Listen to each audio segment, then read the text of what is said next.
Hey team, hope you're all having a lovely Saturday despite the very gray and gloomy weather outside. I am having one of my very rare Saturdays where I shockingly don't have plans. So I was able to go out, run a couple of errands today, got some extra things for my bedroom makeover. I will be sharing things about that very soon because I'm getting very excited about it. And now I've just been chilling. I made some delicious carbonara for dinner. And now I'm in a bit of a baking mood. So I couldn't really decide what to bake, but I was chatting with a friend of mine and he had recently gone to a bakery and picked up some Portuguese custard tarts. And I have made those maybe once before and they turned out really good.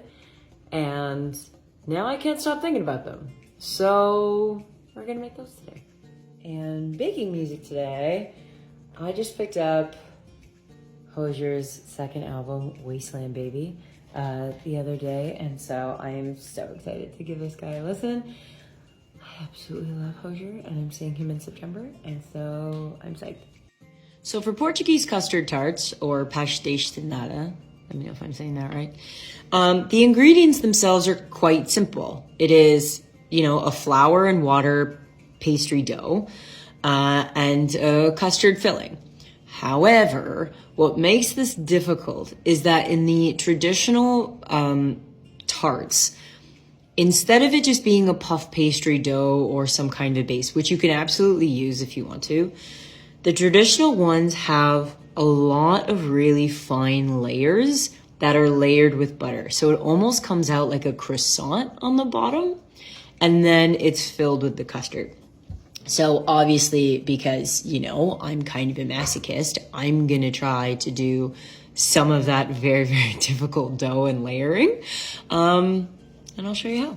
So starting very simply, we've got about a cup of flour. I'm adding a half a cup of cold water because for most pastries, you need to add either really, really cold water or ice water even so that it stays nice and flaky. I'm not adding any additional salt in here, which you can because I'm going to be using salted butter. So I don't need to add the additional flavoring since it's already in there. So we're going to give this a mix and it's going to still come out a bit sticky. Take a look at the ratios and make sure that it should be quite tacky. But if you're finding that it's still a little bit too wet after you combine it, then you can just add a bit more flour. So once those two are combined, it's kind of pulled away from the bowl. You're going to roll it out onto a floured surface. And we're just going to give this a knead for just a couple of minutes. And we're going to kind of start activating that gluten a little bit. This isn't going to be one of those 10-minute kneads that you typically use for other breads because we're going to be doing a lot of rolling out essentially. But after this is kneaded for about 1 to 2 minutes, then we're going to cover it and we're going to let it rest for about 20. And we're back. So after your dough has rested for, about 15-20 minutes, we're going to put a little bit more flour and we're going to roll it out to a good size square. Maybe kind of an 8x8-ish. And your dough should still be a little bit sticky, which is totally fine. So this is where we're going to start doing that butter layering, which is kind of why I say it's a little bit similar to a croissant. Because there's 27 layers or something in a croissant. And you'll find that when we do this, there's going to be a lot of flouring, buttering, and folding. As you can see, we've rolled it out. So now we're going to take about a third of our softened butter here. This total is about a half a cup. But we're going to take about a third of this. And we're going to spread it over 2/3. This is hard to do with one hand. Over our little sheet here. And this is where I really, really wish I had an offset spatula because then you could just be a little bit nicer with your spreading. And once this is fully covered, we're going to kind of fold it together. So we've got the butter on this side. So we're going to, with our little spatula always helps, we're going to lift the unbuttered side up, and we're essentially going to fold it over into the middle, and we're going to fold this in thirds, kind of like a letter. And once that's kind of in the middle like that, we're going to pick up our other super buttered side and fold it right over on itself. So now this is the first of the folds, and could maybe use a little bit more flour. First of the folds, but now we've got 3 layers, hard to see, but 3 layers thus far. So after we've kind of folded it together, we've picked the whole thing up, refloured our surface and on top, and we've turned it 90 degrees. Because what are we gonna do? That's right, we're just gonna roll it out again. So this is going to give us the second of our few layers. And so we're going to basically do the exact same thing. We're gonna roll it into a nice square. Try to get about as thin as maybe like, I don't know, 1/8 of an inch. So what is that, like half a centimeter? I don't know the conversions. But we're going to do the same thing, roll it out, butter 2/3, and fold it into thirds. Okay, so after we do it again, fold it up again, this is the last one, I promise. So when you roll it all out, that's right, more butter. Nobody said these were healthy. So roll it out into a nice big rectangle. And what we're gonna do this time, instead of laminating, took me 20 minutes to remember that word, instead of doing that again, this is going to be kind of our final step. So we are going to put butter almost all the way up, but we're gonna leave about 1 inch right at the top. So we're gonna have a nice big rectangle here, and we're buttering most of it, because then what we're gonna do after this is thoroughly lubricated, we're going to roll it up from the bottom. So we're gonna have a nice tight spiral. I'll show you how to do that once I'm done, slathering.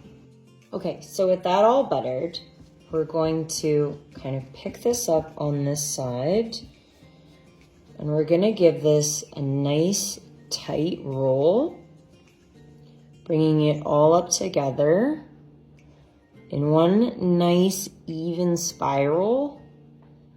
And then just as we're getting to this edge, we're just going to moisten it with a bit of water so that it stays kind of extra sticky and we get a nice tight seal with this nicely rolled up and tight.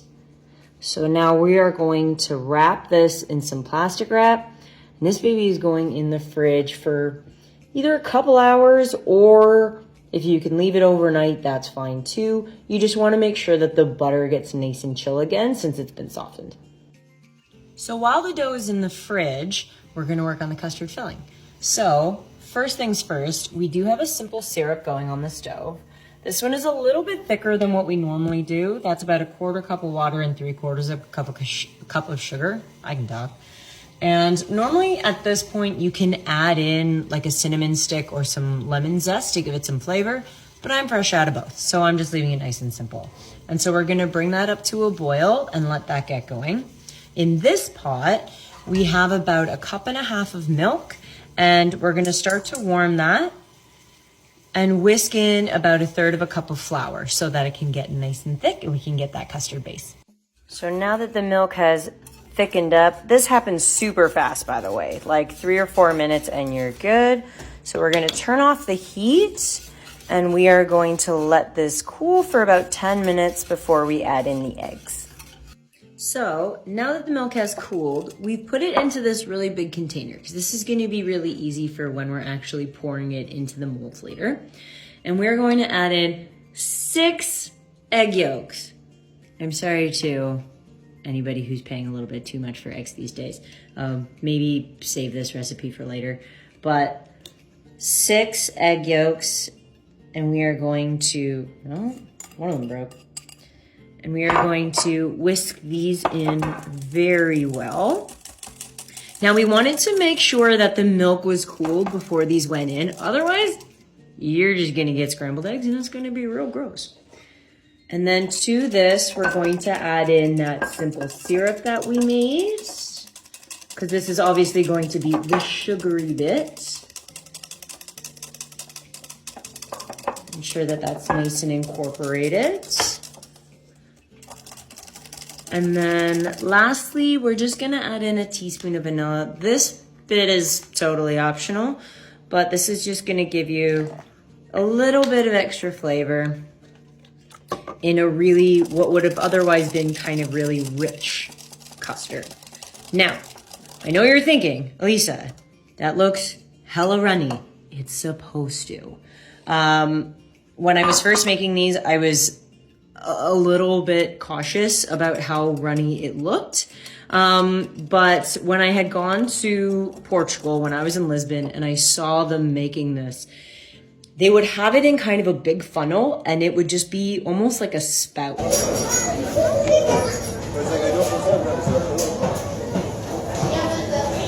It was quite liquidy, and so that gave me a little bit more reassurance once mine kind of looked the same consistency. Okay, so last step. Now you're gonna want to preheat your oven to 550 degrees. Hey Lisa, did you mean 450 degrees? No, 550 degrees. That thing is gonna be an absolute inferno. So we've taken our dough out and we've cut it into 12 evenish pieces. And you can see all of the layers that are coming there. It's gonna be amazing. And so we take our muffin tin, and what we're gonna do, if I can get this going, is we're gonna put this right in the middle here, and we're going to press right in the middle, and we are going to work up the sides so that we get a nice cup all the way around, but we still get all of those layers all the way around each piece. And we're gonna do that 12 times. All right, so we have all of our custard shells nicely laid out. And so we are just going to pour the custard into each one of the wells. And once I do that, I'm going to bake them in that inferno for about 12 minutes. And you'll start to see the top get nice and that goldeny, caramelly color. It's gonna be so good. Look at how gorgeous these turned out. And so we're gonna cut into one of these. This one is a little bit crispier than most of the other ones, but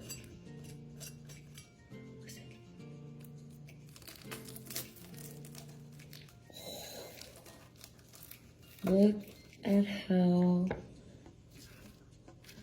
beautifully flaky the outside is. So a little bit of the top ran into the custard, but the custard is just so beautiful. It's piping hot, and I don't even care.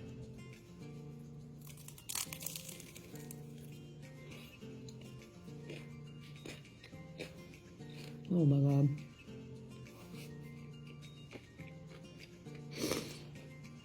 I'm gonna enjoy this, and you guys have a lovely weekend.